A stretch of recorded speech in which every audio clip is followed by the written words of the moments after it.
तो ये बताया मैंने लवली सैलड डेकोरेशन, जो बहुत ही खूबसूरत है, बहुत ही यूनिक है। इसमें लिमिट सब्जियां मैंने ऐड किया है, बीटरूट, टोमेटोज़, कैरेट और कुकुम्बर, जो कि सभी के पास ये सब्जियां इजीली सभी के किचन में मिल जाएंगी।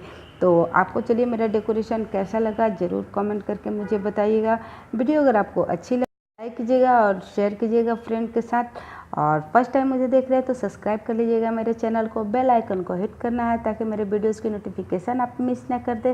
तो चलिए किसी नए किसी यूनिक वीडियो के साथ फिर मिलते हैं, तब तक के लिए बाय, टेक केयर।